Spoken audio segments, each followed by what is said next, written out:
और अब बात बांग्लादेश में हिंदुओं के खिलाफ हिंसा और नफरत की, जिसका दौर जारी है।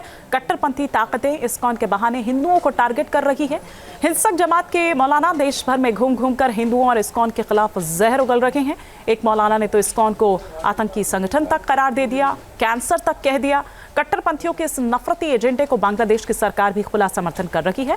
बांग्लादेश में हालात कैसे बिगड़ गए, बिगड़ते चले गए, इस रिपोर्ट में हम आपको दिखाते हैं।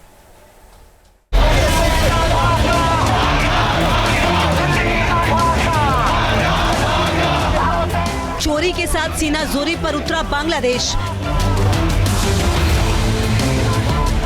नफरती जमात को संरक्षण दे रही यूनुस सरकार। हिंदू के खिलाफ हिंसा भड़काने की साजिश।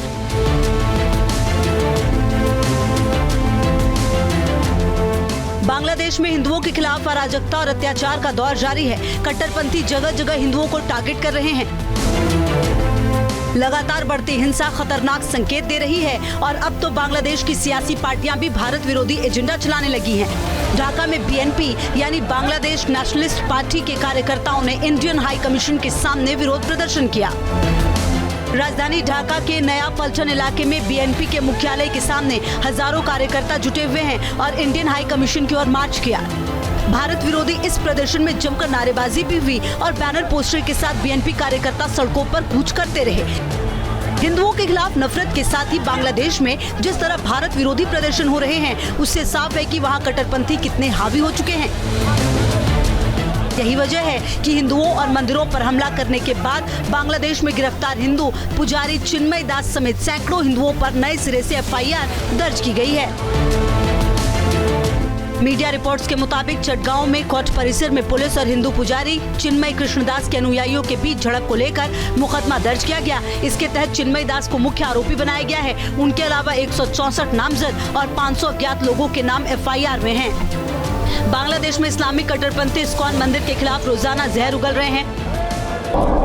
इस्कॉन হচ্ছে হিন্দুত্ববাদী উগ্রবাদী এক সংগঠন। সারা বাংলাদেশে ইতিমধ্যে এটা ক্যান্সারের মতো রূপ ধারণ করেছে। শরীরের যেই অংশে ক্যান্সার হবে সেই অংশটা কেটে না ফেললে এই অংশ ঠিক হবে না, সারা শরীরে ক্যান্সার ধরবে। ইস্কনকে বাংলাদেশ থেকে উগড়ে ফেলতে হবে, ইস্কনকে বাংলাদেশে নিষিদ্ধ করতে হবে। बांग्लादेश का विवादित मौलाना रफीकुल इस्लाम मदनी भी लगातार हिंदुओं को निशाना बनाने में जुटा है। ये मौलाना न सिर्फ बांग्लादेश में इस्कॉन को बैन करने की धमकी दे रहा है, बल्कि इस्कॉन समर्थकों को तलवार से काटने का खुलेआम ऐलान भी कर रहा है।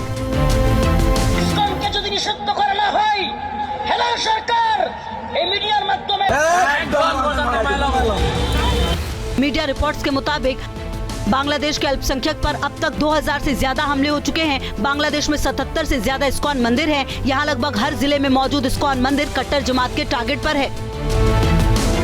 बांग्लादेश में फैली अशांति के बीच कट्टरपंथियों ने बीते दिनों ढाका में इस्कॉन नमहट्टा मंदिर को निशाना बनाया। मंदिर में तोड़फोड़ के बाद उसे आग के हवाले कर दिया गया।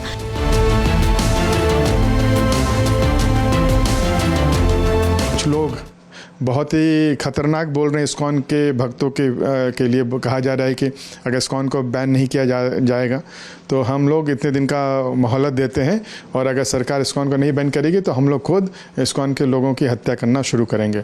तो सबसे पहले तो अगर इस तरह के जो भड़काऊ बयान दिए जा रहे हैं, वहाँ की सरकार को चाहिए कि ऐसे लोगों को गिरफ्तार किया जाए, क्योंकि ये बहुत सारे लोगों को इस तरह से भड़काया जा रहा है। बांग्लादेश के कट्टरपंथी अपना असली खूनी चरित्र दिखा रहे हैं। हर जगह हिंदुओं को निशाना बनाया जा रहा है। इसी हिमाकत के खिलाफ भारत में जबरदस्त आक्रोश है। देश भर में बांग्लादेशी कट्टरपंथियों के खिलाफ लगातार प्रदर्शन हो रहे हैं। हिंदूवादी संगठन बांग्लादेश में हो रहे अत्याचार को रोकने की मांग कर रहे हैं। इसके लिए शहर शहर रैलियां निकाली जा रही है। सबकी मांग यही है कि बांग्लादेश में हिंदुओं पर हो रहे जुल्म को रोका जाए। बांग्लादेश अपनी हरकतों से बाज नहीं आ रहा। 5 अगस्त के बाद से ही वहां लगातार हिंदुओं पर हमले हो रहे हैं। सवाल है कि यह हिंसा कब थमेगी। Team news nation. News nation अब व्हाट्सएप पर खबरों की ताजा अपडेट के लिए न्यूज़ नेशन के इस QR कोड को स्कैन करें।